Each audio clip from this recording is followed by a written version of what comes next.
Good morning, good afternoon, good evening, and welcome to Champs at Last, the podcast where we just chat shit about wrestling. I'm Andrew, your host, and as always, and this time, for real, I can see him. I'm joined by Lee. How are you, mate? Yeah, not bad, you? I'm good, to be honest. I kind of wish you'd just done a thumbs up and not said anything. I feel like that would have been pretty funny. You just gone, yeah, good.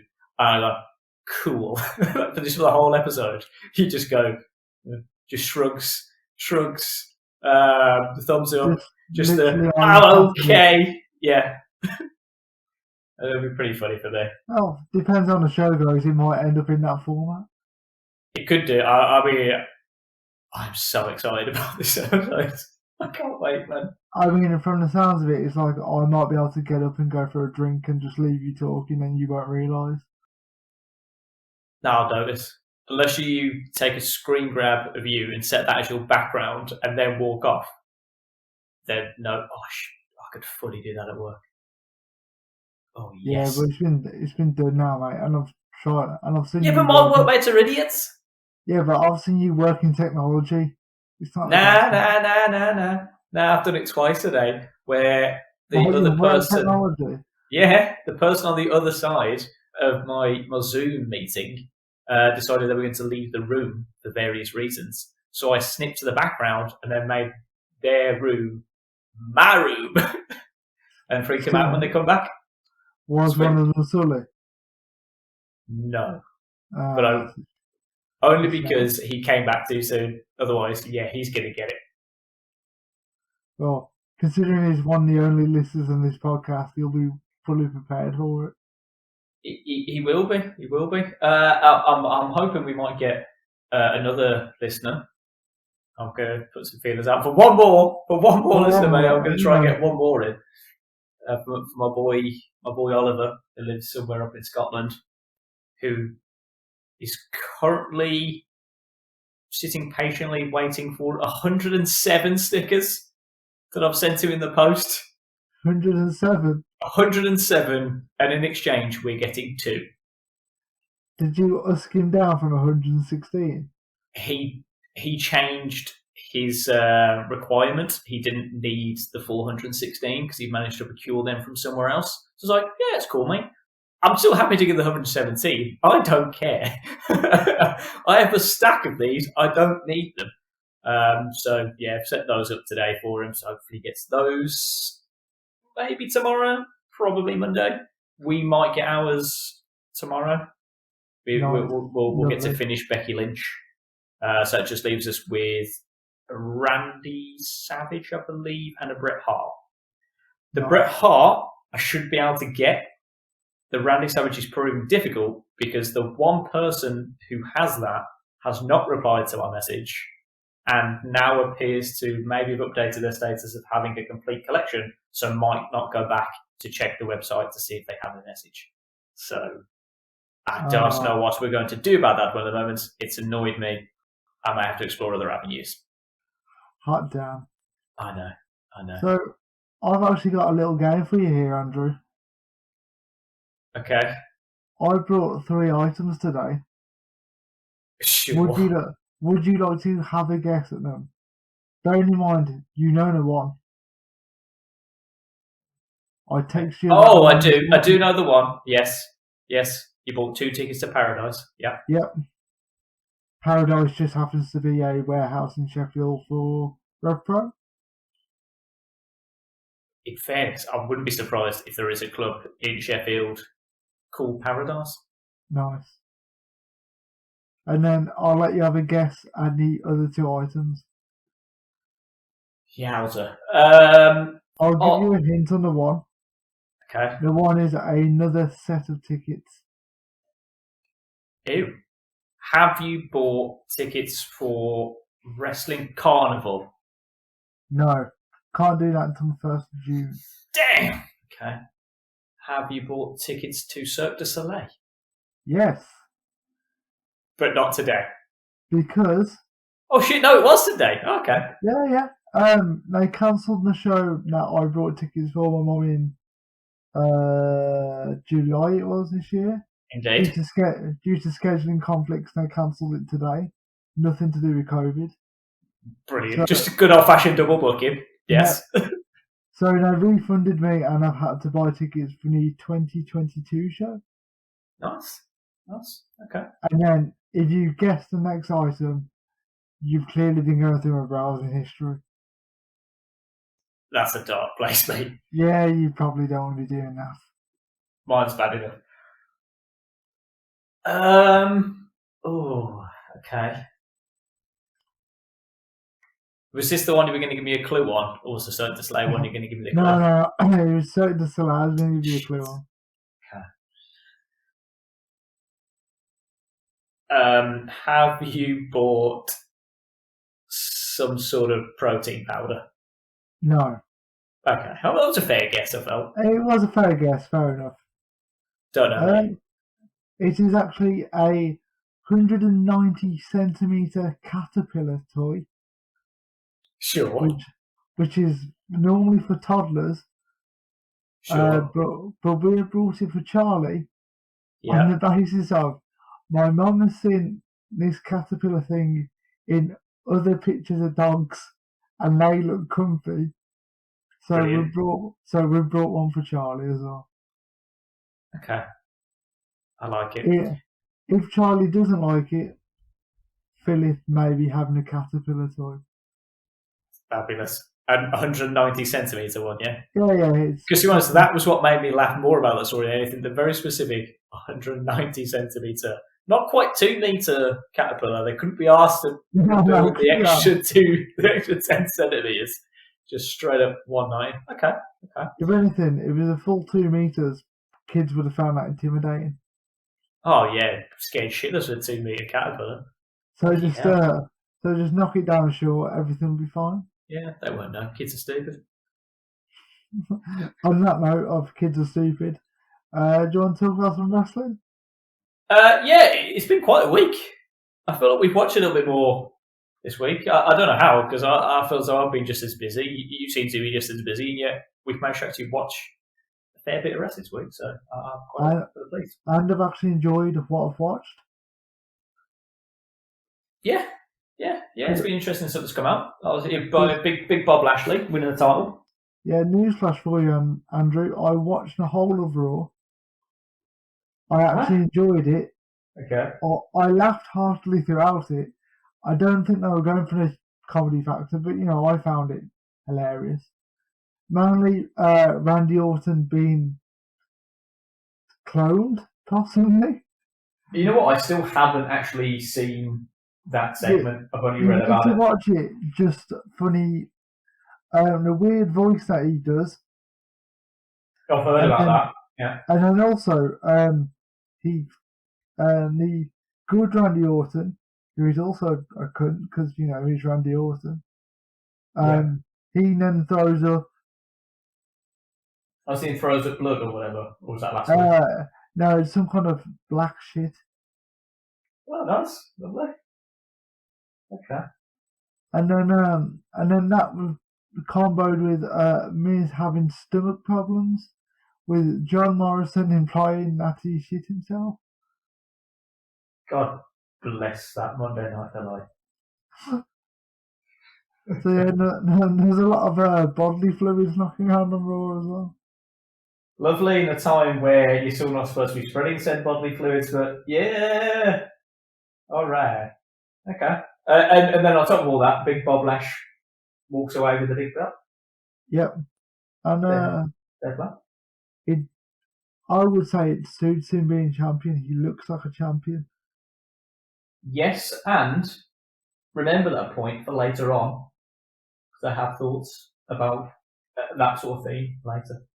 I mean, I would even go as far as saying I want Bobby Lashley to retain at WrestleMania. For those people who can't see at home, I have just gone thumbs up to Lee. Give that boy a run. Let's see where it goes. 100%. Who else on Raw has in any way that sort of a character and credibility right now? No one. Exactly. Until Goldberg's ready to return. Goldberg! Yeah. And take the belt off him. Yeah. There's Legend Killers, and then there's Goldberg, the Dream Crusher. Yeah. Yeah, so Raw wasn't terrible. Some fun things came out of there. So we're excited to see where Bob Lash goes. Moving on to a little bit of AEW, and Shaq makes his in-ring debut. Have you seen it? Yeah, quite impressive. Okay. Not Pat McAfee levels. I was going to say not Pat McAfee levels, but still. But very good. And have you seen the table spot? I haven't. I was going to try and catch some highlights just before recording, but he takes that table bump clean. Okay. Like, it's damn impressive considering. I presume he's got to be almost 50, right? Yeah, I think he is about 48, 49. Yeah. Like, he's quite a big old dude to be doing that sort of shit. Oh, I mean, he's a big unit. I would be surprised at him doing something that athletic when he was 28. Yeah, I know he played professional basketball, but he never looked that athletic to him. He's a big dude. Gonna be tough. But yeah, it was impressive. I don't know if it goes to another spot in the AEW ring at some point, but it probably will. If I'm honest, I thought it was genuinely happening at Revolution. I thought that was what this was building to. Yeah, it wasn't until after it's like, oh shit, they've done it as a mixed match challenge. Do you also know what is happening this weekend as well, which is why Shaq's not on the pay-per-view? Is it not Hall of Fame weekend, whatever. It's the All-Star weekend. There you go, thank you. Yeah, the ridiculously timed All-Star weekend. Yeah. Pandemic. Good plan, NBA. Well done. It's almost over now. Well, we've got wrestling tickets booked, mate. Yeah, we do. Yeah, there's light at the end of the tunnel. Can't wait. And going back to AEW, Paul White is going to call in the Big Show then. Paul White, yes. He has promised a Hall of Fame level name to be joining the AEW roster this Sunday. Let the speculation commence. Is your mother available? No. Okay. I was baiting you there for you to go, my mother's not in the Hall of Fame. I say, how dare you talk about your mother that way? But you didn't take the bait. Well done. Fair play to you. You're learning. I genuinely have no idea. You know that I struggle to pick random things like that because my Hall of Fame knowledge of the word doesn't go that far back. Like, I'm not going to be able to pick a random legend that's good. Right. I can't do that sort of deducing. I like the idea of the Kurt Angle one that was mentioned in the group chat. No, I mean, I don't want to see there, but I can understand that one. Even though going to wrestle, Kurt Angle is pretty much on the bottom of my list.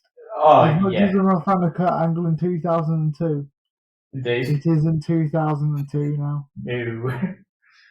But the other names I've read is Bubba Ray. Okay. Yeah, that was my response as well. For the people I couldn't see, Andy just merely shrugged his shoulders and went, Yeah, I did the bodily movements of meh. Yeah. Christian was another one. You know what? I thought about that earlier today, but I still think, having watched the day of the Rumble, I still think he's ties to WWE an edge because Edge is still there. It's still just a little bit too tight.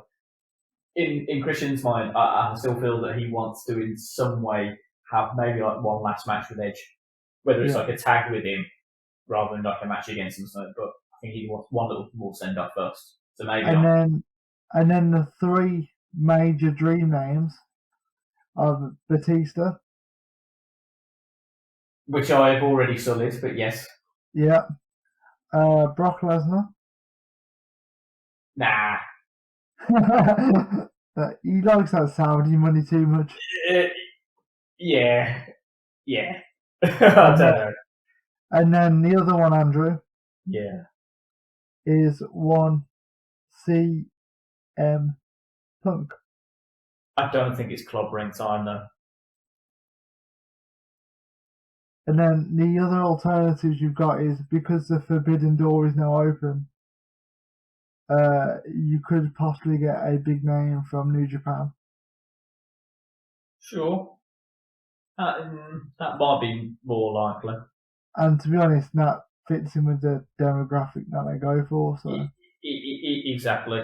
I thought that might be more likely, to be honest. So, when I'm watching the show on Monday, because I'm not going to watch it live, if Okada pops up, someone else might pop up. I'll be interested. And what was your thoughts on NXT this week? You know what? I guess I liked it. It was NXT. It's just there. I didn't think it was a great show. I didn't think it was a bad show. There were fun moments in there. There was one storyline which I think he's building, and I was like, where the fuck are they going with this? Because in the Nia Jax, Shayna Baszler, Dakota Kai, Raquel Gonzalez, the finish when they brought out a Raw official and made it very clear that it was a Raw official. Yeah, because they very rarely name a referee. Yeah, and I was like, where would you go in this? Is this going to end up with like NXT invading Raw? Is this when they're going? But just in like the women's division. And I was like, where would you actually go with this?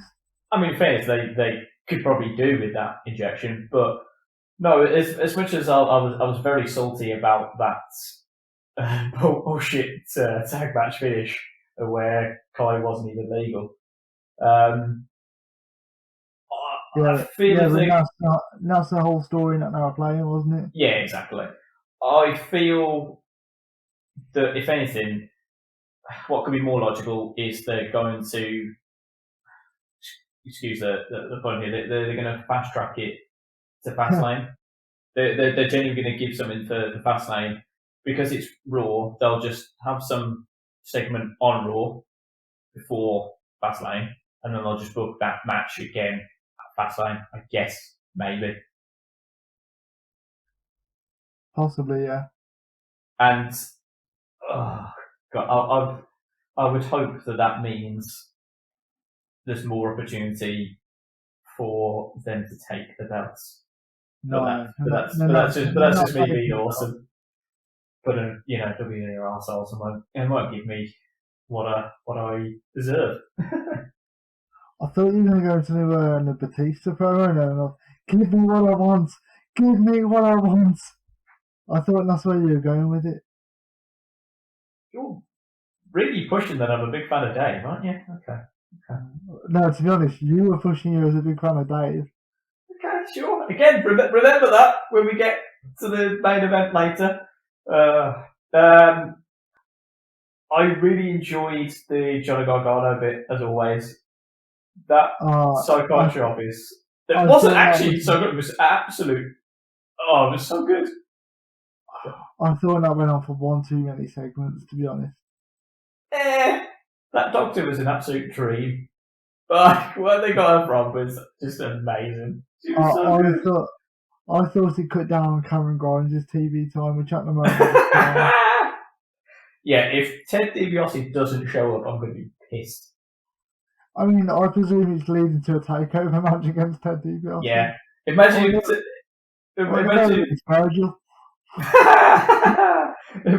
DiBiase was the Hall of Fame legend for AEW. Just an absolute massive swerve. They'd just be like, no, they're getting too much heat and they see Cameron Grimes. Man, book Ted DiBiase. That'd be hilarious. You know what? I did actually think that the other day. Like, what would they do with Cameron Grimes? Don't mention it. Yep, don't mention it. And then everybody just shouts, "Oh, here's your money for you." No. Let me take $100 back. One, everybody walks around with $100 bills in NXT. It seems everybody gets their cash $100 bills. But he takes an extra 100 because he needs it for arcade money because he's finally going to take Austin Theory to Chuck E. Cheese. Like, that's funny. Even with Indy Hartwell being thirsty as fuck was hilarious. I liked it, man. Good shit there. Good shit. And then to round it off, they tease us with a little bit of ring camp for you. A little bit of ring camp. I wasn't ready for that at that point. I got very excited very quickly. And then it's kind of simmering. It's just that moment where you look up at the ramp and you're like, oh shit, that used to be ring camp. This could work, man. It was so good. Can I just point out that Ciampa seems to be aging rapidly by a week. He has more grey hair than me now. It now seems completely unfathomable that he ever tagged with Johnny Gargano. Like, Johnny Gargano looks like he's still about 20. And then Tommaso Ciampa, who is insane. Tommaso Ciampa is 35. Piss off. 35. I'm not having that, man. That's and he looks crazy. like what's the old dude's name out of Tekken? Is it like Hitachi or something like that? Yeah, something like that. If you want to talk about NXT UK while I Google that, Lee, that's fine. Yeah, because I actually watched NXT UK shortly before we were recording this podcast. Too many talking bits, mate. It is. Because it's Hihachi Mishima. There you go. I knew I've absolutely butchered that. I knew it wasn't Eddie Gordo. That's all I knew. Yeah, everyone knows Eddie. Yeah, they should not let the people of NXT UK talk. We've seen enough UK indie wrestling to know that, and they're proving it. Like, even Noam Dar is a talk show host, I was like, nah, not even buying this. He's the best of the bad bunch. So I couldn't stop looking at his hair, to be honest. Hair is glorious. It's massive. The volume. Oh. So yeah, you had a weird segment with Zara Brookside and Nina Samuels and Aaliyah James, yeah. And Aaliyah James. And it was like, stop these people talking, God bless them. Yeah, that was really weird. I loved them all to bits, but seriously, just let them wrestle and just pipe in some promos around it. Just let Andy Shepherd's just go mad for it, and we're like, I'm into the match. Yeah, I believe this feud. That's all I need. And then, what was the other one? The standout promo, Jack Star. Yeah. Oh my god. We don't like bullies. Yeah, sure. None of us like bullies, but Jesus Christ, lad. It was, that was. Yeah. Collins was okay on that cutting the promo. He didn't say much, but thank God. He's just scary looking. Yeah, he is one intimidating looking dude, to be fair. Not intimidating, just scary and just weird. Especially not straight hair. I did enjoy the show, but needs more wrestling. Yeah, but fortunately they gave us a solid 20 minutes of Kaylee Ray versus Miko Satomura. And I wasn't mad about the booking because... No, I like the booking. And I knew it was going to go that way about probably a few minutes into the match. Was you watching it with your mother? No. Because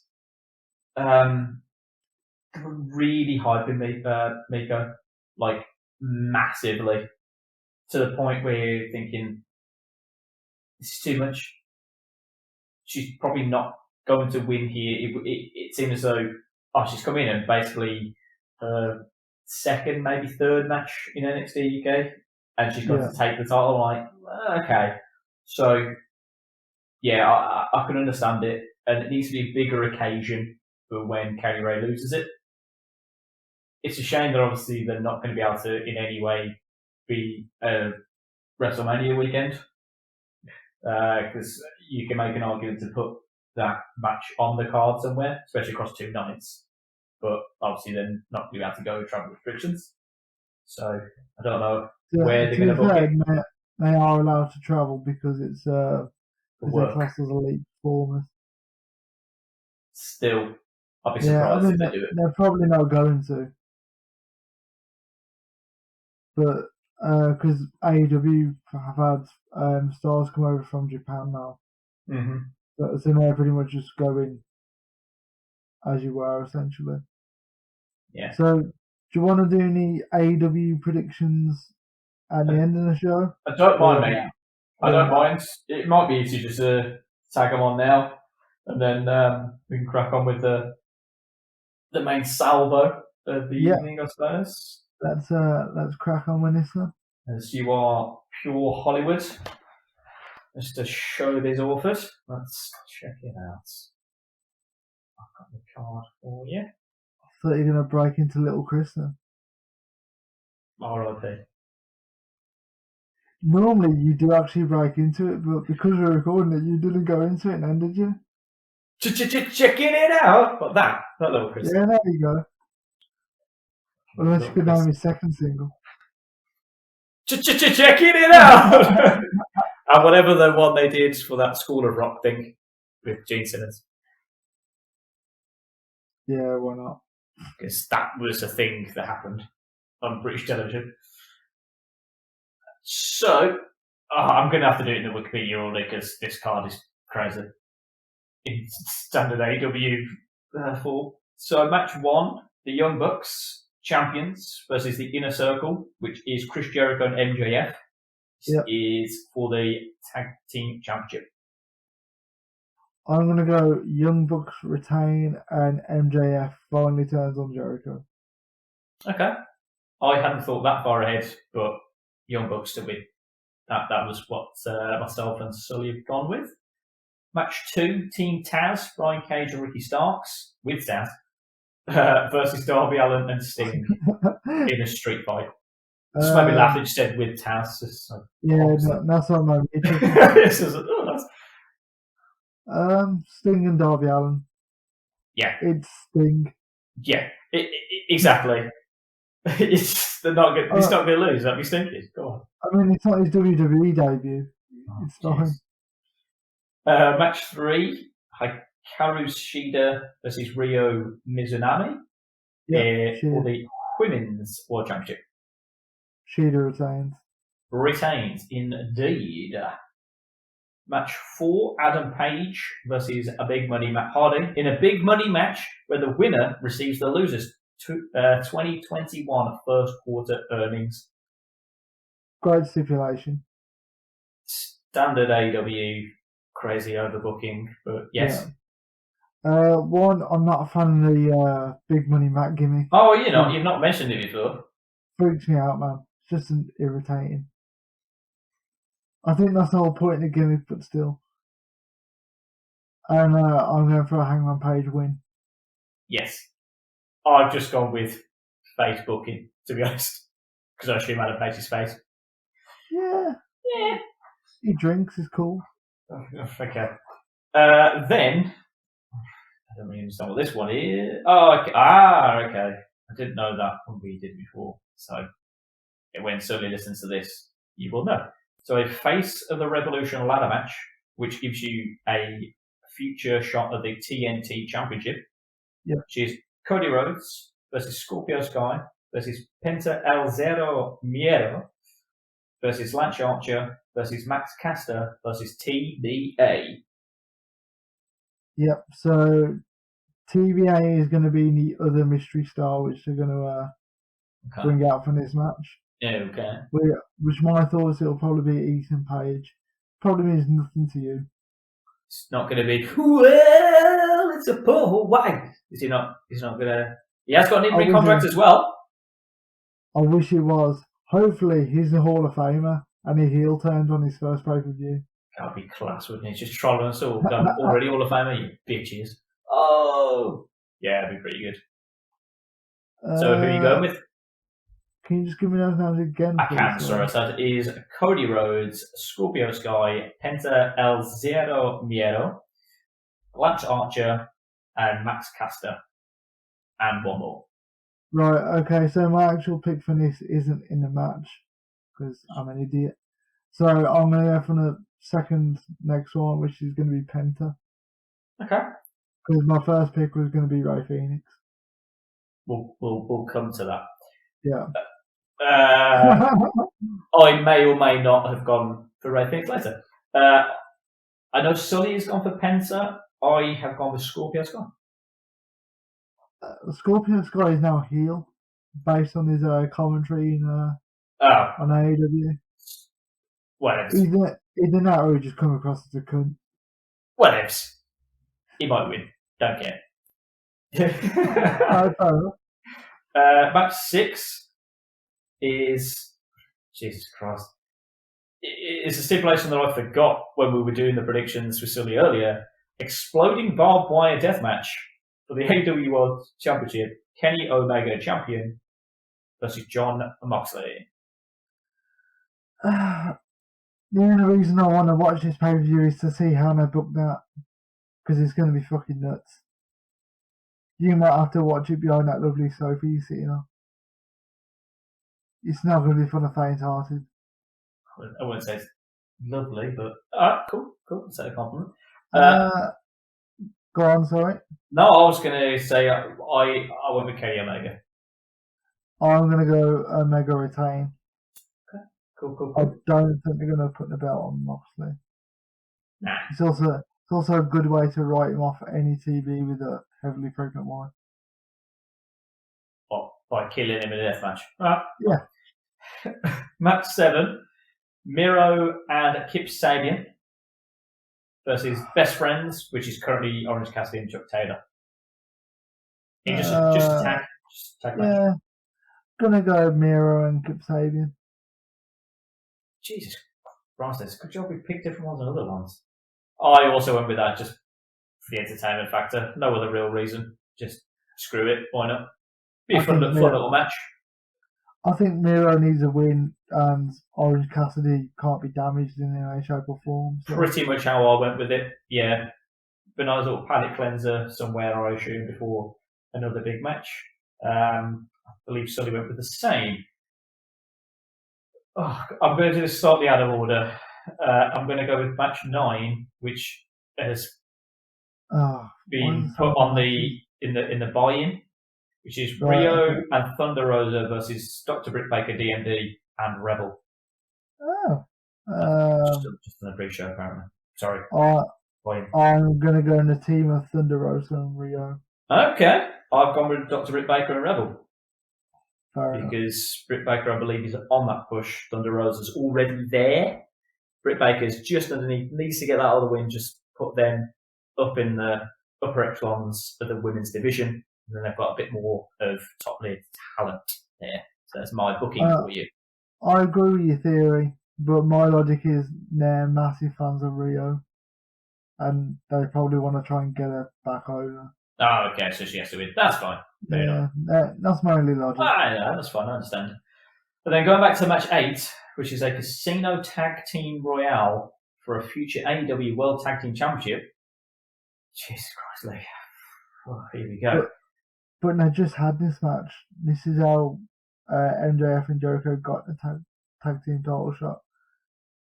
Oh, okay. Fucking indie booking. Sure, but this is the casino tag, isn't it? One, so there'll be the weird one where they have cards. When they're drawing the cards, yeah, you like 8 teams just appear in a ring. Yeah, no one understands really. So, it is Bear Country, which is Bear Boulder and Bear Bronson. Never heard of them. I've heard of them. Versus the Dark Order, Alex Reynolds and John Silver. Versus the Dark Order, Evil Uno and Stu Grayson. Ooh. Versus the Inner Circle, Santana and Ortiz. Versus the Butcher and the Blade. Versus Private Party. Versus Top Flight. Versus Death Triangle, Pac and Ray Phoenix. Versus Varsity Blondes. Versus the Sydal Brothers. I didn't know that was a thing. Okay. Yeah, I saw that as a thing the other day. I didn't realise he had a brother. Okay, Matt and Mike. Lee, there's one for you. What if the Hall of Fame talent was Dolph Ziggler teaming up with his brother?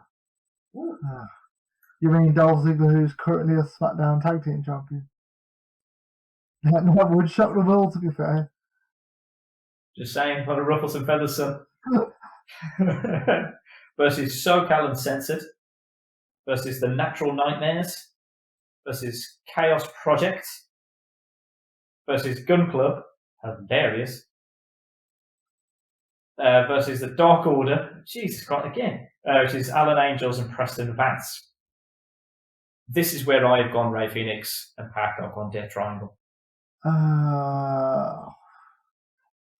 Good luck remembering what I've just said to you. I know, Jesus Christ. One thing I'm going to say is that tag team division is stacked.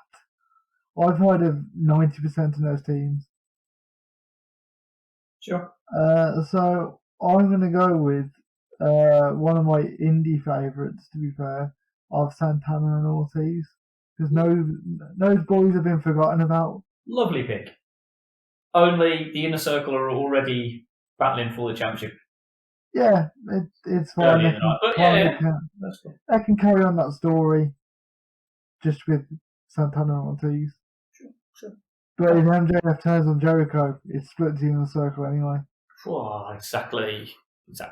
So there you go. That's our indie weekend sorted. And that now moves us on to this evening's entree, which is a return, our final return to 2002.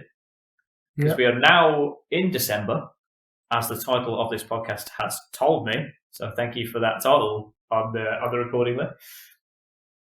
And we are at Armageddon, which is taking place at the Office Depot Arena in Sunrise, Florida. Fort Lauderdale, to be fair as well. It is now the BB&T Arena and is home to the Florida Panthers. That's all I know about the arena. But what is the Florida Panthers? Oh, so it's an NHL team. Thank you. Was not aware. Sorry. Yes. It opens up quite a bleak nuclear war promo vid. I know it's called Armageddon, but still, okay, they're doubling down on that. They really rammed home throughout and showing that it was Armageddon. Really did, man. They ramming home that. Then it cuts to some terrible graphics. Oh my word! That weird sort of Terminator come Monday Night Football robot thing. Yeah. Went through. Oh my word! I don't know what they were doing with that. Some really bad computer game graphics for that one.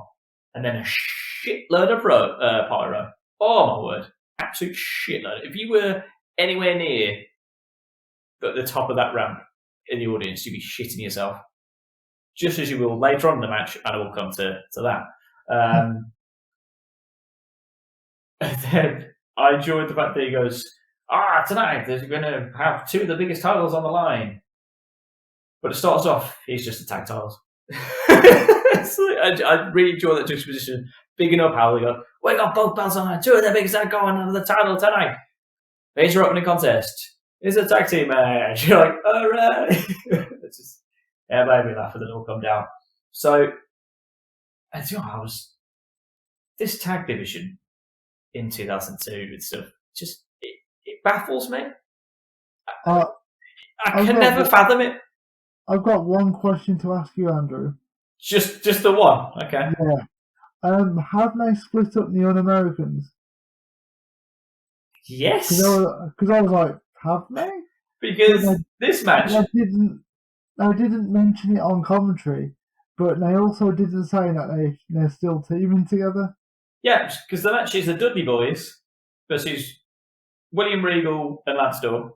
Yeah. Of the Un-Americans, yeah. I assume. Were they still booked as that? Well, Lance Storm definitely was. Okay. He was booked as very Un-American. Well, true. Versus Goldust and Booker T. Versus Y2J and Christian. And so I was like, well, Christian was also in the Un-Americans, but now he's not in the Un-Americans, and he's tagging with Chris Jericho, and he's now a tag champ with Jericho. So I was like, was he not a tag champ with the Un-Americans quite recently? Yeah. Many things. One, when Lawler was trying to figure out Y2J and Christian's chances of retaining the belt, he failed Scott Steiner maths. He just couldn't get it right. In fairness, he should have known by now that in 2002, the chances of anyone retaining a title are slim to none. They did actually say that in the commentary as well. They did, yeah. In fairness, if you count it up, that is now 6 championship changes in a row. Because it was 5 at Survivor Series. Yeah. The first match on here now, 6. Insane. Absolutely insane. It's come to it. Has anybody successfully defended the tag title? Don't think so. Like a genuine question. I feel like we might have to go back and watch some interim Raws and SmackDowns just to see if anyone's defended as well. It's funny you should say that, Andrew, and we'll speak about this at a later point. Brilliant. Because it'll definitely get brought up. One thing I want to say about this match is, did you notice the amount of smack talk going on in the ring? Bubba screams at one point, "Die Canadian scum." No, I didn't. And you know, I like to find little things like that. It's normally the crowd, though, than the little bits. But okay, no, I didn't hear that. Jericho says to Goldust, "You son of a bitch, I'm the king of the world." Yeah, that's standard. That's standard Jericho. I heard that. And also, as a side note, I would like to see Goldust versus Regal just one-on-one. I wouldn't even want them to wrestle. Just posturing at the ring would just be incredible. Imagine the pageantry of that match. Oh, I 100% booked that. I'm in. What I had is who the hell beat Kane and Hurricane? Or are they the tag champs of the other show? I was confused. No, that was on Raw. Yeah, that was on Raw. And then Y2J and Christian beat them for the belts. In a match that we never saw. Yeah, most likely. And then, do you know when this elimination match, which was fine? So many eliminations. Like, I swear that's a thing in 2002. Just here's an elimination match. Every match has one. Because the ring announcer didn't say the teams were eliminated, it took the heat out of the crowd. Dude. And I was just like, what the fuck is going on? Dude. The Dudleys get eliminated first off in a terrible botch. Yeah. That count was fucking shocking. And the ref's just like, no, 3. And he's desperately getting someone to ring a bell. And I'm there going, no one's ringing a bell? It's like to say there's elimination. He's just telling them to leave. I'm like, what is going on? That was crazy. Where it was just then a counter that was into a death by roll-up and the bell doesn't ring. I'm like, eh? And then Regal just seems to get pinned out of nowhere. Yeah, like 30 seconds later. Yeah, it's like, what? So essentially then, there's just 2 teams. So why do they bother with the elimination part of it? Just book it as a 2 tag match. And then it just goes into, as you say, like a normal tag match. Yeah, and that went on for about 10 minutes. Yeah. So, well, why don't you just book this then, you idiots? That made no sense to me. And then, standard 2002, there was a spot with the belt bump. Someone has to get hit with the title in every fucking match. And then, it gets changed. Then my mood instantly went up because they gave Booker T that live mic with Coach, and it was amazing. I bloody love Booker T. You know how you said at the start of this, don't let any of the people of NXT UK talk. Just let Booker talk all the time. My God, it was amazing. Just, such good shit. I swear you never said let Booker talk all the time when he was on commentary. No, because he was surprisingly terrible then. I only want him on kickoff shows, and mainly because he lightens up JBL being a prick. Just at least Booker's there. to go, I'm mental. You need him as well for his shucky, Quack, quack. Shucky, ducky, quack, quack moments in There a week you go. as well. I'm like, yeah, look, he's in. So, yeah, that match was mental. Then we moved on to Josh Matthews. Yeah. Fucking Josh Matthews turns up, and my first thought is like, whoa. This is not my Batman glass. First Family Guy reference of the evening for us. But no, whoa. Where is Funaki? I was like, has he replaced Funaki as the number one announcer? Or no, in backstage, whatever is correspondent of that. Number one announcer. SmackDown's number one announcer. I was like, what has gone on? I mean, thankfully, Funaki shows up later on. I was like, oof. But, yeah, it's nice to see little Josh Matthews. I mean, Funaki sticks around for a good while, to be fair. Good. He outstays his gimmick, to be brutally honest, but that's what made you entertaining. Yeah. Is that because English isn't his first language? Yeah. My only note on this is Josh Matthews looks about 4 next to Brock. He was amazing. And Brock, a lot of the time, looks about 15 himself. He's aged a little bit since, like, when he made his debut, looking and going, bloody hell, how old's this kid? Is he this young a kid? It's crazy.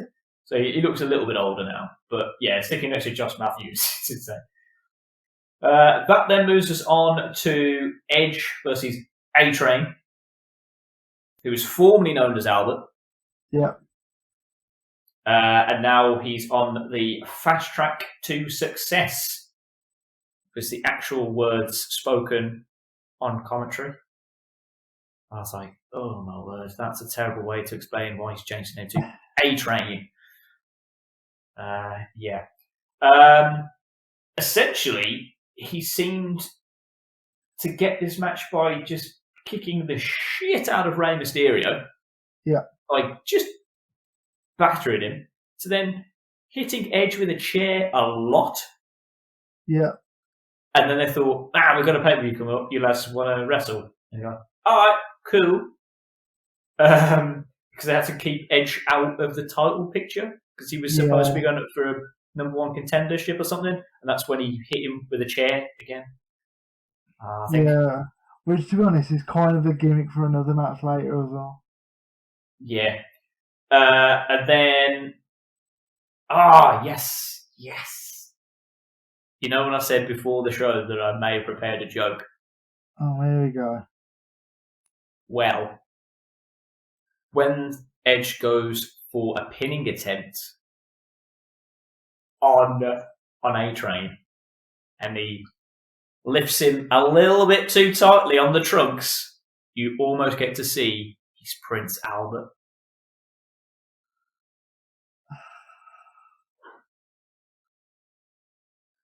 How the fuck did I turn this guy come off? Because he used to be called Albert. Like Prince Albert. And Prince Albert is it's funny. A piercing you can get on your genitals, and it's we funny nearly saw him. That was literally his original gimmick in the Attitude Era. Exactly.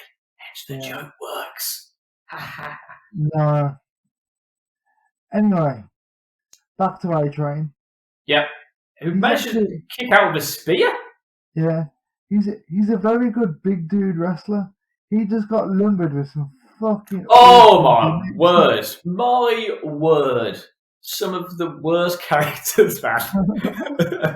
I mean, I haven't seen all of A-Train, because obviously this is like his debut pay-per-view match. This is a peak. But this is a peak. Exactly. He's getting A-Train, then Lord Tensai, and then he goes back to just being Albert. No, Tensai was the end of his wrestling career. He didn't go back afterwards. Oh shit! Yeah, he was Tensai with Brodus, wasn't he? Yeah. So I was thinking he wasn't Tensai when he was with Brodus, but no, he wasn't he? Yeah. Which makes that even more insane. Because if you remember as well, when he debuted as Lord Tensai on Raw, he actually beat John Cena clean. All hail Lord Tensai. And then proceeded to be tagged with Brodus Clay From the concrete jungle. from the concrete jungle, and then promptly retired and went into commentary. Bubbles! Bubbles! And good timing, well done. That's what we did. Didn't even look either. That was like a Johnny Gargano Austin Theory high five, like. We have that all ends up in a bullshit DQ finish with a chair shot to the thigh. I'm like, oh, neither did the replay. I don't replay. He just hits him on the thigh. Sake. So yeah, that match was just a bit pointless. To be honest. Speaking of pointless segments. Hello, Paul. And Big Paul, as I like to call it now. Paul and Big Paul. That works. Yep. I enjoyed the fact that throughout the night, they kept saying that Brock was going to make an impact. And that just makes me think of TNA all the time. Yeah, I was thinking exactly the same. I don't know why. Every time do we in any way mention like impact, and in that way, my thought is straight away going, are they having a pop at TNA? Or I don't know. It just seems weird to me. And I've also finally worked out why I think that Paul's wig always falls off. I finally worked out why I think it happens. Because of the way he wears his cap and obviously has his ponytail out the hole at the back. Yeah. And so then when it's pulled over, that it gives the illusion that he has a full head of hair because of the ponytail that comes out the back of the hole, right? So then, whenever the cap gets flicked off and it gets stuck in the ponytail and fall out, it looks as though his hair, like, there's a wig attached inside it, and that makes me laugh every time. I've worked it out now. So I shouldn't be as confused by it. So basically, Paul Heyman's rocking essentially a skullet. Yeah. Yeah. And it's bad. It is bad. One small note. Big Show's dressing room appears to be a broom cupboard. No, it's a massive room. He's just very big. Like it's called perspective. Have you ever watched Father Ted? No. Okay. Well, in that case, Lee, those cows are far away. That's all I'm going to say. On to the next match. I made no notes about it. I just enjoyed it. Eddie versus Benoit. Now, and Eddie Guerrero's still a tag champ, right? Yeah. Yeah. So it's odd because there are so many weird tag matches and everyone keeps losing belts and stuff. I have to remember who the hell is on what show and who actually holds the title. So they're going, alright, cool. Yeah, Guerreros did win that other elimination tag match that they had. The last pay-per-view. I don't know if they've defended it because on the next pay-per-view they're not defending it. So don't know. I would like to think they did, and they're a really good tag team. I mean, it makes sense. They are the Guerreros. They're cheating to steal. Exactly. The fact that it was Eddie Guerrero versus Chris Benoit, though, and I'm going to read to you two pieces of commentary that happened that made me laugh. I know what you're going to say. That made me laugh. So Michael Cole says, we are looking into the eyes of the two most intense men in the WWE. And I was like, I think you are. You might want to have chosen your words slightly different in hindsight, but yeah, probably correct. So then Taz, later on in the match, in a way only Taz could. One of those story people, books. I'm like, what? I have no idea where he was going with it, what started that piece of commentary, but it ends with him just going, Cole, books. Yes, sir. There's two things I won't let you do on this podcast. One, I will bring up later. But the other one is, you cannot slate Taz's commentary in the Never will. Love that man. So funny. And the fact that he says things like, books is why I enjoy him so much. Imagine if you had him and like Funaki. Jesus, that would be insane. You would never understand what was going on. The only real note I had were a lot of German suplexes in this match. Then you had yet another belt bump, because, it 2002, Chavo beats him. I didn't actually mind that interference, at least it made sense. It's not that I mind the interference, it's just every match just seems to someone gets hit with the belt. That's all that's the go-to move. I'll tell you what did annoy me is Benoit was meant to be in the face in this match, right? And then he was meant to be in the dastardly heel. I guess. Benoit acted like a cunt through most of it. I mean, like, he wipes his snot on him. Well, you know what I feel about that in indie wrestling anyway. That and scissors is always, that's beyond the pale for me. Yeah, and I was just like, Benoit's just not a babyface in my opinion. No. He doesn't look like one. Even in his hindsight. Yeah, no. If you're just watching it without knowing what went on afterwards. True. You still say he's the heel because he's a silent heel. Yeah. He looks like a murderer. Essentially, that was his gimmick. Exactly. The ruthless Wolverine. Yeah. Anyway, I enjoyed the match. Good shit. I would have cut about 3 or 4 minutes off it, and then Yeah, but you would have given 3 or 4 minutes to something else, which we'll talk about shortly. But first, we need to talk about the Paul and Steph backstage segment. We do, because to be honest, this kind of leads on afterward. All I see is, as soon as it started, why would Steph sit on the desk like that? Who cares? Like, why would Steph sit on the desk like that? It was insane. I mean, to be honest, it's not as attractive when you do it, to be honest, Andrew. It really isn't. And then the fact that she had to spend the whole segment then, like, with a hand or a coffee cup, just so she didn't expose her gooch. To be honest, it was 2002. I'm surprised it wasn't exposed. And it was just weird. Absolutely bizarre. I don't remember anything else that happened in there apart from Paul just being Paul, I assume. And but also, don't let Rock in. It was a funny segment. And also, it was much better than any Steph Eric Bischoff segment that we've ever had before.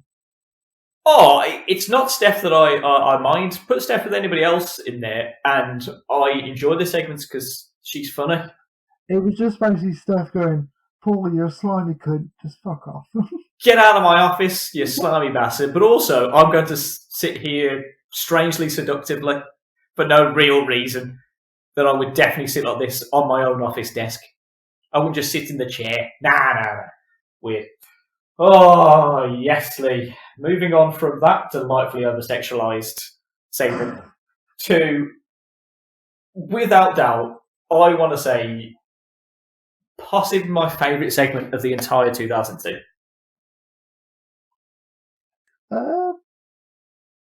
Yeah. It was just so good. Unbelievable. It was bonkers. Absolute bonkers. I don't know whether you want to say anything else or whether you just want to set your phone down, maybe start playing on your game, because I have notes. Right. What I've actually done is I've screenshotted my notes, which I will send to you after this podcast. Amazing. Because these are ramblings of a madman, but I thought it perfectly caught what I was seeing on the screen at the time. But I know you've been looking forward to this for a good 12 hours. Oh, easy. So, I'm just going to sit here. You talk. For anybody who has not seen this pay-per-view, I don't know how on earth we're going to describe this. Like, I don't know how anybody is going to believe the things we're going to talk about right now. Even if you've seen it, it's still surprising. But to anybody who hasn't seen this, and this is the first time that I've seen this full segment, I've probably heard about it, seen little things or whatever, gone, yeah, okay, whatever. To be honest, this full segment, amazing. I completely forgot about it. Well, you didn't remember anything about Armageddon beforehand, like you couldn't place anything that happened at the show before, so you were kind of excited to watch it anyway. And yeah, so, yes. we return to the saga of our boy Al Wilson. Al Wilson, who is Tori Wilson's dad. I feel I need to say that now for what then ensues. Okay? So Al Wilson, dad, Tori Wilson, daughter. Cool?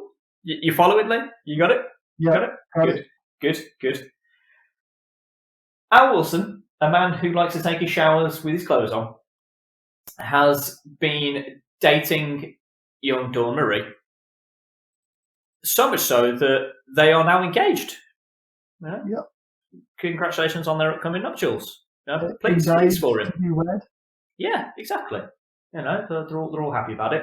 But Tori Wilson, she's not too happy about the fact that her dad's taking fully clothed showers with nude women. Certainly wants to vastly younger than him. She's like, nah, I don't want to be seeing this, Dad. Don't want any of this. But she's like, sure, my dad's going to get married, whatever. That's cool. But it turns out that Dawn Marie might actually be in love with Tori. Like, she seems oddly obsessed with her. Yes, this is what we've been led to believe, Lee. Yeah. So can I just stop you now for just a split second, Andrew? Sure. The first bit on my notes goes, hold up, wait, what? Dawn Marie was what? Yeah, Dawn Marie was actually after Tori Wilson. Mm-hmm. Then I just put ... who wrote this? Because I was like, whoever's booking this, now you need a pay rise. Give them a pay rise. Give them a pay rise. Maybe both. Yeah. I could probably do with some counselling. It only gets weirder from here. And then, please continue, Andrew. Yeah, so it's like, all right, cool. And they show a whole bunch of vignettes of Dawn Marie being kind of in love with Tori. So, fine. All the while, Al Wilson is stood next to Dawn Marie in the ring, because I forgot to mention that this is taking place in the middle of the ring. And then on a video screen. So Al Wilson and Dawn Marie have walked to the ring, stood in there, and then Dawn Marie's dropped this bombshell on Al, her fiancé, and father of Tori Wilson, that really she's in love with Tori Wilson. You're like, all right, fine. I can kind of see, okay. But you can see where that story's going. I presume he would have been aware of this, because all those segments aired on the previous SmackDown. So he would have been like full knowledge of what's going on as he walked out.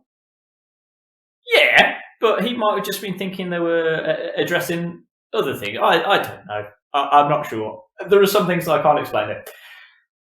So then, she describes to Al, every time I kissed Tori's lips, I felt like I was kissing yours.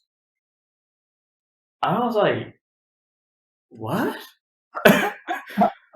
You've just said to the man you're going to marry that when you kiss another woman's lips, you're only thinking of him, and like you think of him, which is pretty bad in itself. But then again, you remember that Al Wilson, father, Tori Wilson, daughter. So it gets a little bit creepy from here. Yeah. And she's like, nah. I was like, you know what? Cool. Don't care about indiscretions. Don't care that you've tried to lure my daughter to a hotel room for reasons unknown currently. Oh, I think you could have gathered a reason. Well, sure. If you can read subtext and, you like to read between the lines, Lee. But no, not me. And I was like, nah, it's cool. I'll still marry you. I'm like, sake, Al. Literally, I went, sake. Like, what are you doing, Al? Get a grip of your life, son. Right, just to interject here. This is where Taz comes out with the line of the night. Oh, okay. I may have missed this because I was too busy enthralled with Al. He literally just says, Al Wilson has the IQ of lint. And this is Taz? What's Taz's IQ? Taz is immense in him, mate, obviously. My word, if he's lint, Taz is a sponge. Jesus Christ. Oh. And so at that point, now you're thinking, so did Dormery just shag Tori for no reason? And Al, her dad, is just cool with it. And then they're going to show the video, which, like you said, Al has kind of already seen, so he knows what is coming, has walked of his own accord to the ring to then watch his fiancée shag his daughter? Like, is this what is happening? In front of 15,000 people on a video screen? Wow, probably an inflated number there, Lou. Go on, WWE. A full attendance. And the millions watching at home, yeah, they're going to watch Al Wilson's daughter shag his fiancée. So, just a quick thing as well. Yeah. Going now into the footage that Dormery slowly reveals. In room 357, yeah. Isn't it 347? I think it's 357. That's it's alright. I know what the show's called anyway. What kind of hotel room has leopard print sheets? A good one. Right. I need to stop in some better hotels then. Yeah. Why do you think Al has that subscription to travel lodges? Always has leopard print bed sheets. Right. And oh, sorry. When I say Al, that's not Al Wilson. That's that's a different Al. Sorry. Yeah, carry on. So I was just thinking that they're just gonna like tease us with a bit of shit here. Then the more it goes on, the more suggestive it gets. And then I'm just like sat there going, but Al Wilson is Tori Wilson's dad, and he's watching this. Yeah. Yeah. I mean, Al Wilson is legitimately Tori Wilson's dad as well. This is no actor. He's not an actor, is he not? Yeah, it's bonkers. They get to room 357. Bearing in mind, Tori is apparently going here kind of like undercover, as it were, you know, or a secret tryst.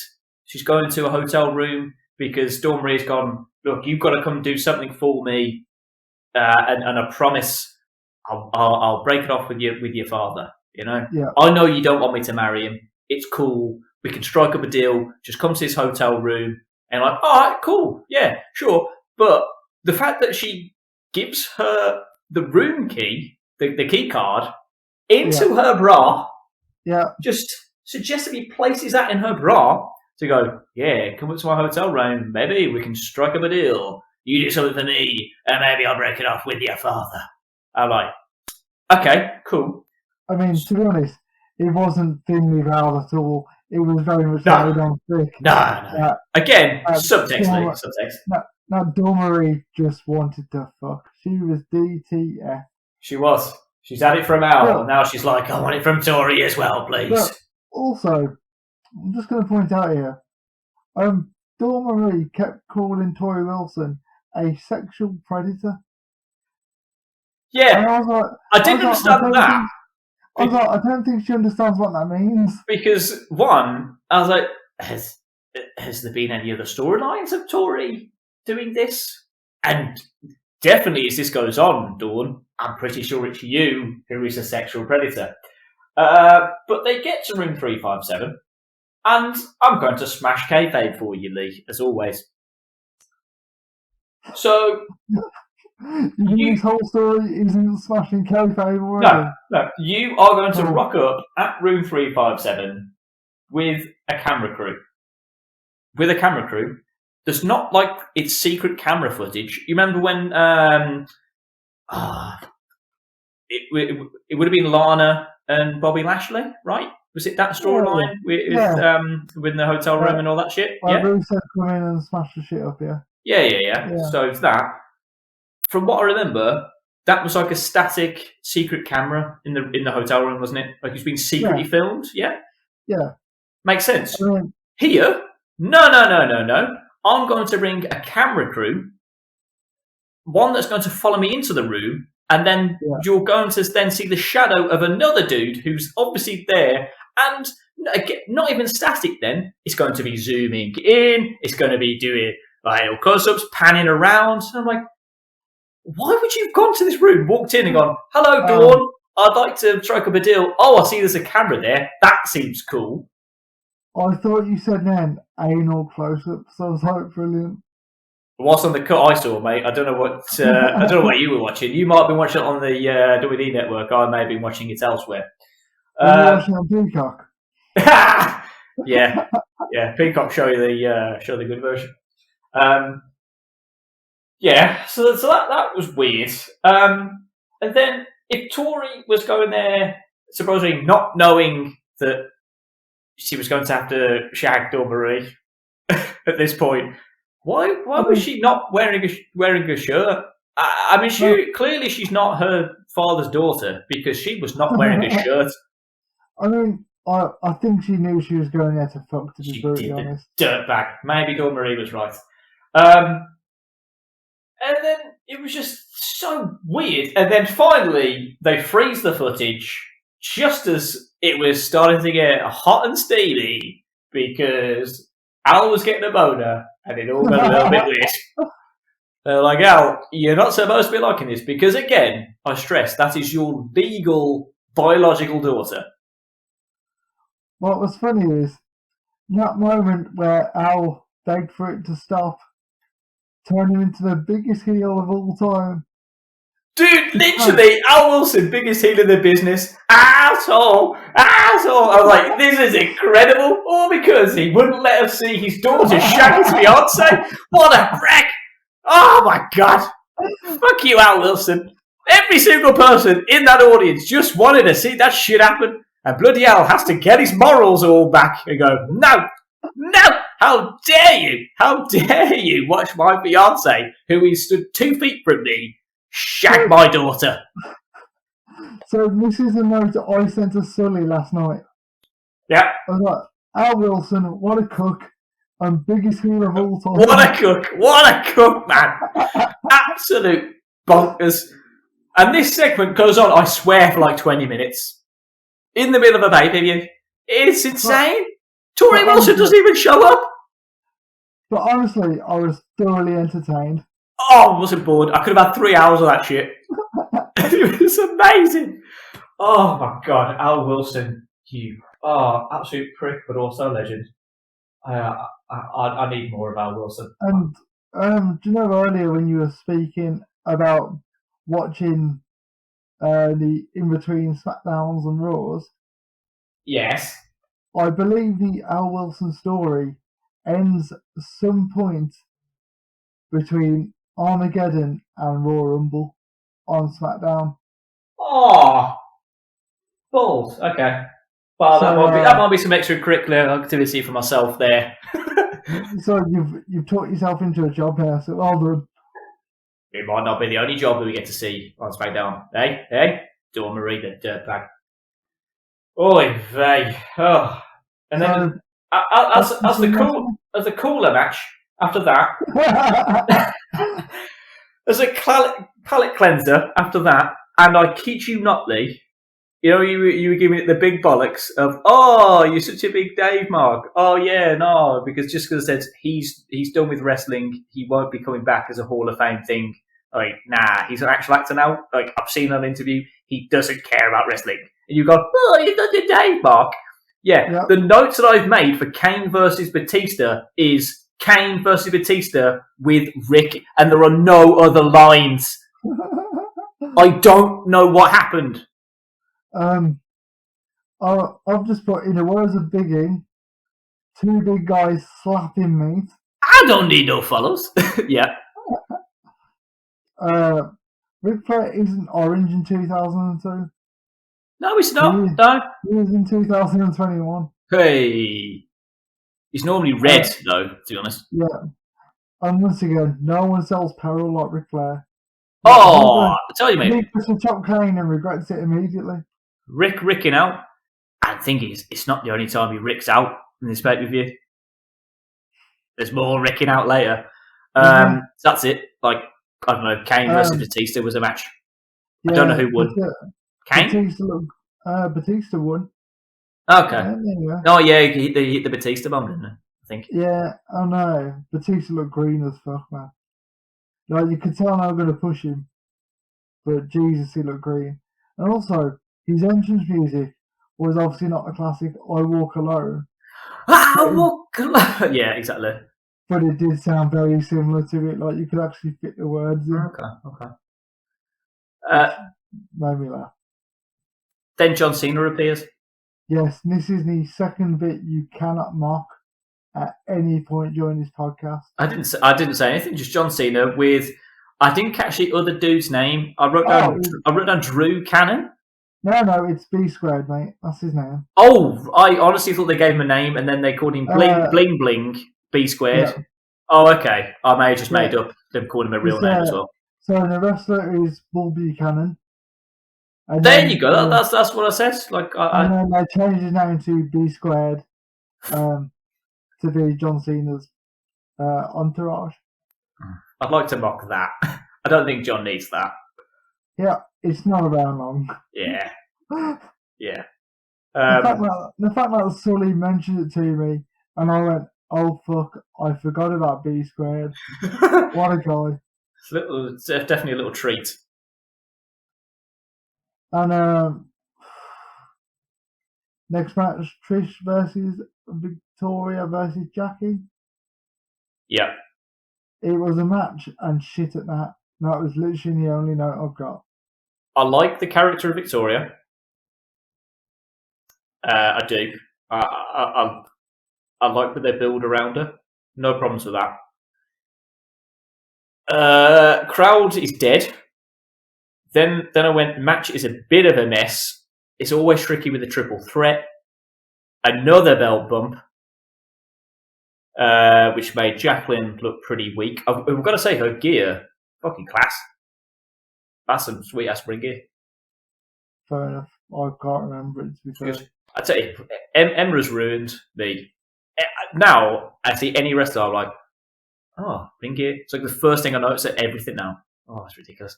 I would try and mock you for this, but you know I'm exactly the same now. Yeah, we really are. We're absolute gear marks now. So Jacqueline looked weak as shit because of the belt bump bit. And then I went from this match is a bit of a mess to just shit match. It was dog shit. It clocked in at 4 minutes 28 seconds for a triple threat, for goodness sake. I was like, just no, you can't book with that. It was bollocks. They didn't have any time, and they didn't do anything with it. Like, nah, shit.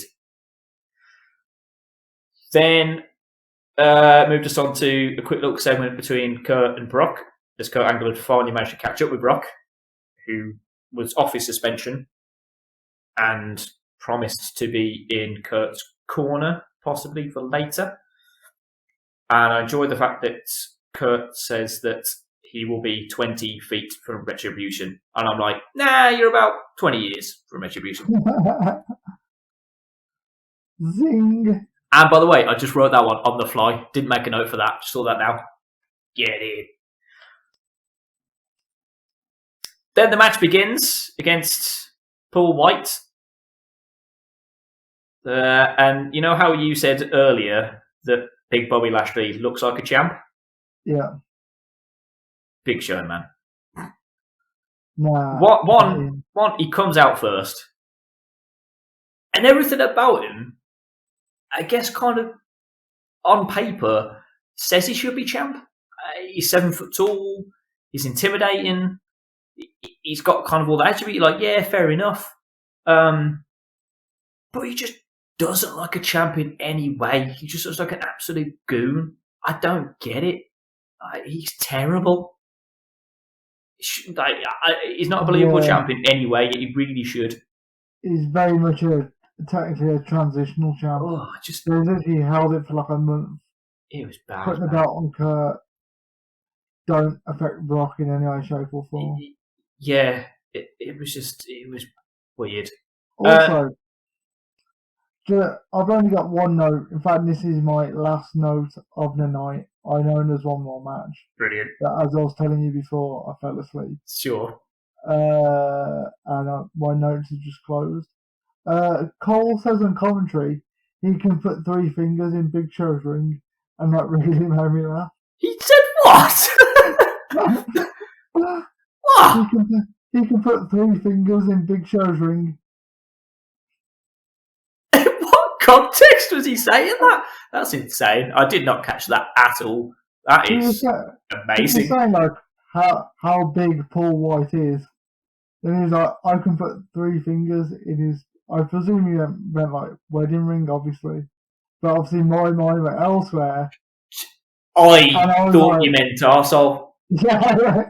And I thought, nah, that should only happen if Al Wilson's around. And any of his family members. And he gets to watch. Yeah, the only thought, I had a question. Did he put Matt Hardy through a wall? That was like the only cool thing I thought the Big Show did. It looked like Matt Hardy took a spot where he just threw through a wall in the video package beforehand. That was pretty cool. Yeah, I think he did. It was wank. Everyone was obviously just waiting around for Brock to show. So what's the point in this match? Then, as always, ref bump, which is obviously the exact time that Paul gets up. So honestly, my notes go ref bump, Paul gets up, eye roll. Like, that was exactly it. Then a second ref bump as Show taps. Again, Jesus. Then A-Train arrives, having not showered, which I always find is lovely. Not even bothered to shower in any way. Then Brock goes full rock and just shouts motherfucker at Paul. Heyman, that is. Which I really enjoyed.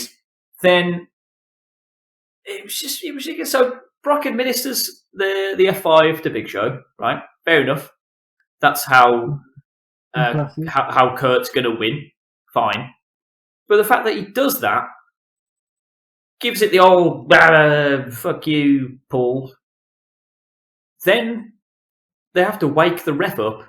Then Kurt finally covers him, has the slowest 3 count you'll ever see, and then it's over. So Big Show after 1 F5 is down for probably at least 40 seconds and still gets the 3 count. It makes him look weak as shit. And we have yet another title change, which... Oh, no. Oh, no. Did Victoria retain? Shit, I can't remember now. Yeah, Victoria retained. Oh, praise the Lord. Okay. So that broke the streak. But you have yet another title change. Kurt wins, and all I thought was, bring back Jamie Noble, man. And it's weird that we haven't seen the Cruiserweight Championship really since Jamie Noble lost it. Yeah. Put it on Jamie Noble. It's a big money match. He's on every pay-per-view. He loses it, not seen again.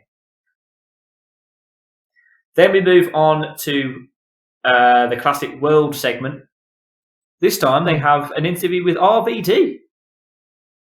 And RVD has not dressed up in any way for this occasion at World. Is this where he's just wearing like just a plain black t-shirt?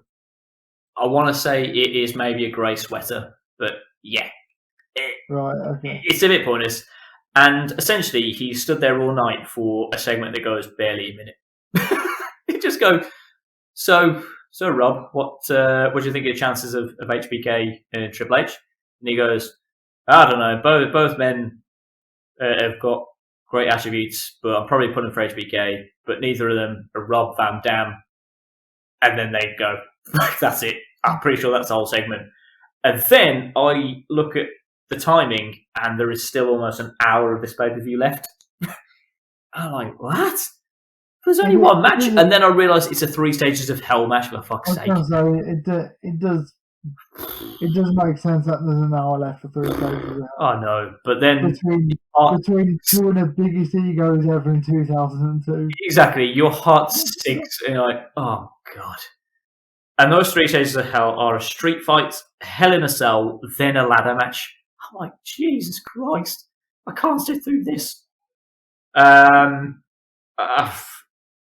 I have some notes. Well, more than you, because I was awake for Yeah. You missed Trips pick up a 2x4 that is encompassed by barbed wire.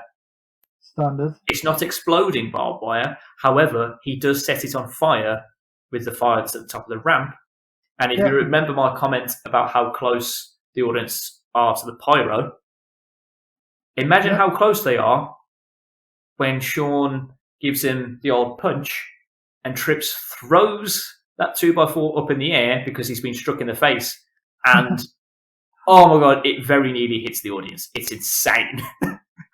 So it's like, cool. That's safety in 2002. Nice. Trips wins the first match, the street fight. He wins that one. I believe at that time only Trips is busted open. I think. Then they move on to the steel cage. Sorry, yeah.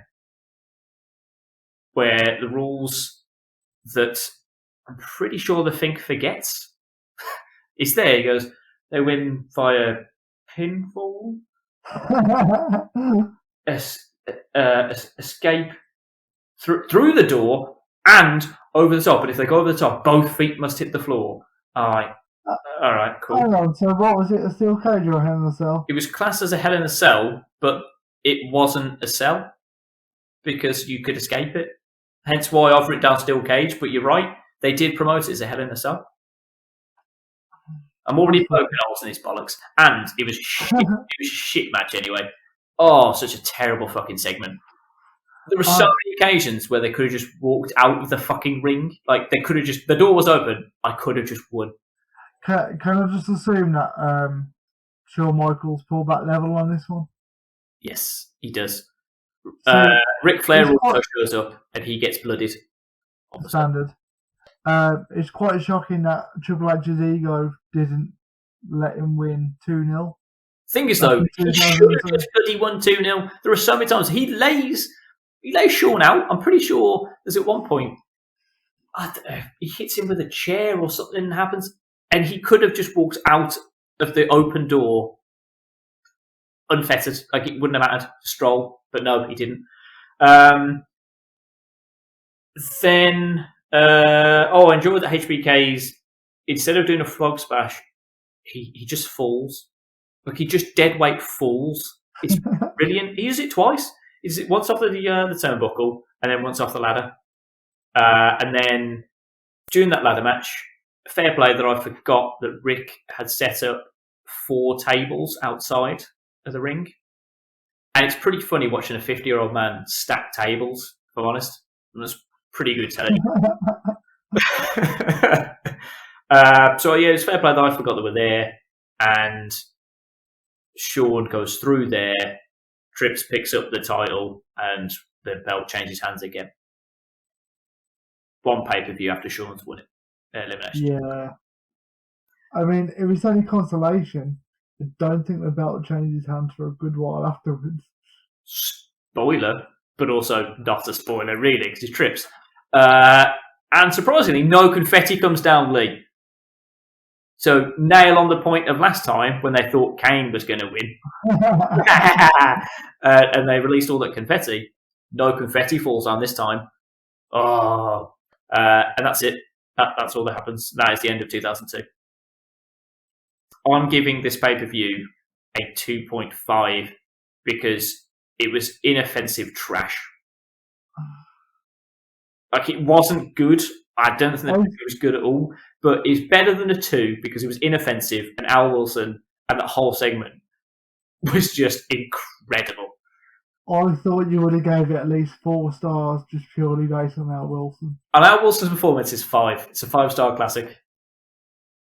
But in reality, it was pretty trash, so 2.5, mate. I'll give it a 3. I know I fell asleep in the main event, but I actually enjoyed the show. Yeah, but on the whole, the matches were pretty shit. Yeah, but overall enjoyment. Okay, yeah, that's fine. And so yeah, I didn't mind it all. I'm actually really looking forward to watching Raw Rumble 2003 next. I just enjoyed Rumble, so yeah, I'm up for that. Should be good shit. So yeah, be a good laugh.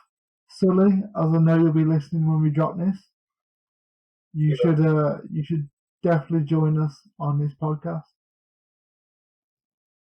You should. We can talk more about Wilson. And also your love of Royal Rumble. Exactly. So I think that probably closes out this week's episode. Have fun in the editing suite. You can find us on all of the podcast networks. We're on Spotify, Google Podcasts, Apple Podcasts, Amazon. Are we on iHeartRadio? We are. There you go. There's one. I know that exists now. Just a side note. How do you know that exists? I know that exists because I've been listening to the Fake Doctors, Real Friends, Scrubs Rewatch podcasts with Donald Faison and Zabra, and that is based on the iHeart network. Fair enough. Yeah. There's also a show on there that's called Call Your Grandmother, which is about Jewish grandmas and their lifestyle. And to be honest, kind of want to listen to it. Sounds hilarious. You can find us on the socials on Instagram, Facebook, and Twitter at Champs At Last. Please go like, share, and subscribe. I also urge you to go look at what I assume will become a new feature on the Al Wilson appreciation page that we may create. And we will catch all of you next time. See you later. Peace out.